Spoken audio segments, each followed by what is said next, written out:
Hi, welcome to today's video. Today we're going to be talking about habits. So first, I want you to look at these pictures. Which of these foods do you like? Which of these don't you like? For example, I really like chucos. I like hamburgers, but Big Macs not so much. What about you? We're going to share this in class. Now, think about this. What is your favorite food? And why is it your favorite food? Maybe it's because of the texture, the flavors, the ingredients. Think about this so we can share in class. Great. Now think about this. How much meat does your favorite meal have? And would you still eat it without meat? Why?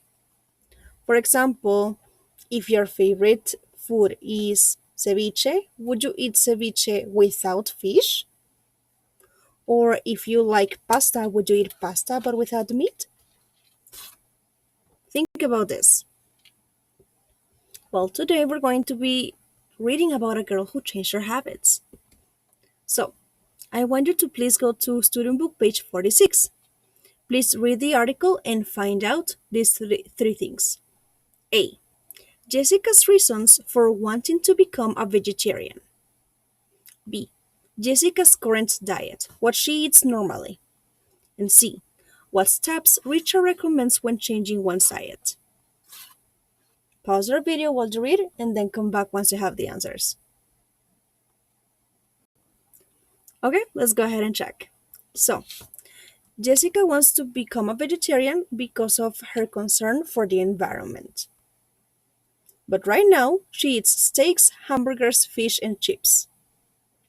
And the steps that Rich recommends are take it step by step, give up one thing at a time, and consult the internet for advice and ideas. Okay, great. Now think about this. Do you think that Jessica is likely to become a vegetarian in the future? Why or why not? Think about this so we can share our theories in class. What about you? Would you become a vegetarian? Why? And if you are a vegetarian now, why did you decide to be one? Great. Now think about this. How healthy is the food that you eat? You have junk food versus healthy food. In my case, I eat mostly junk food. However, I am trying to incorporate more healthy food into my diet. Now, please read these sentences. What do you think about them? Do you agree with these statements? Why? Let's read. Number 1. It is difficult to find out what the nutrition values of food are. 2. Malnourished people often come down with different illnesses. 3. Picking up healthy habits is quite easy. 4. Doctors recommend giving red meat up. 5. People who don't eat well can feel worn out, very tired. Please check the sentences that you agree with. Why do you agree with them? Okay, let's go ahead and continue. Now look at the sentences again, and I need you to first identify the phrasal verbs and the objects of these phrasal verbs. Do all of the verbs have an object? And what is special about these verbs? Pause your video while you think about this. Okay, let's go ahead and check. So, number 1. Find out is a phrasal verb. And the nutrition values of food is the object of this verb. Number 2. Come down with is our phrasal verb. And the object is different illnesses. 3. The phrasal verb is picking up. And the object is healthy habits. Number 4. Our verb is giving up. And our object is red meat. In number 5, our phrasal verb is worn out. And the object? Well, in number 5, we don't have one.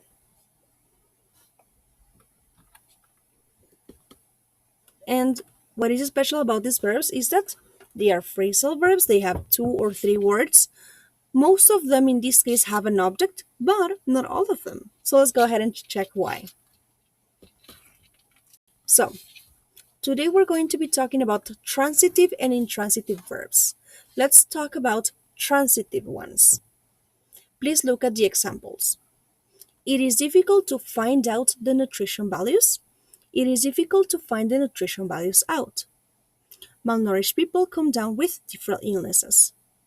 So here we can say that transitive verbs have or don't have a direct object. Yes, transitive verbs have a direct object, right? Something receives this action. Now, can you separate these phrasal verbs? Well, most of the phrasal verbs can be separated. However, some of them cannot be separated, like come down with. This is an inseparable verb. Now, if the object is too long, do not separate the verb because it may be confusing. Imagine that in sentence number 1, instead of the nutrition values, we had the nutrition values of packaged food manufactured by companies around the world. That would be a very long object, right? So in that case, we wouldn't separate it because it would be very confusing. Now let's go ahead and continue. Look at these other sentences. People who don't eat well can feel worn out. Can you sit down, please? These verbs are intransitive. Now, do they have or not a direct object? In this case, they don't have an object, right? Very good. And can you separate these phrasal verbs? Well, in this case, no. Because you don't have a direct object, you cannot separate a phrasal verb that is intransitive, simply because there is nothing to separate it with. Okay, so now that we saw the difference between transitive and intransitive, let's take a look at this. Look at these two sentences. They have the same phrasal verb. So let's see. Can you pick that apple up, please? I'm having problems picking up healthy habits. What is the difference between the verb pick up between these sentences? Does it have the same meaning? Which of these sentences is giving a mental image and which is describing an action that you can really see? Pause your video while you think about this. Okay, let's go ahead and check.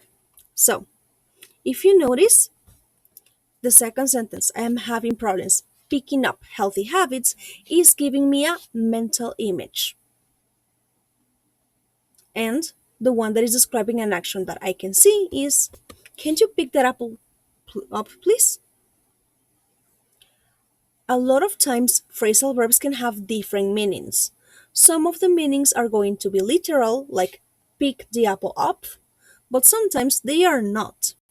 They are describing mental images or actions that are not obvious. So let's go ahead and practice. Go to your workbook, page 18. We're going to work on exercise 6. Here, we need to underline the correct verb to complete the sentences.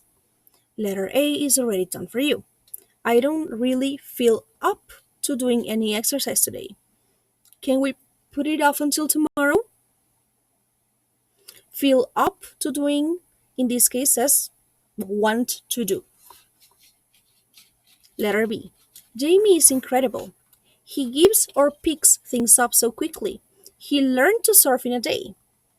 In this case, we're going to use picks. So, when you pick up something, in this case, it means that you learn or that you get used to something.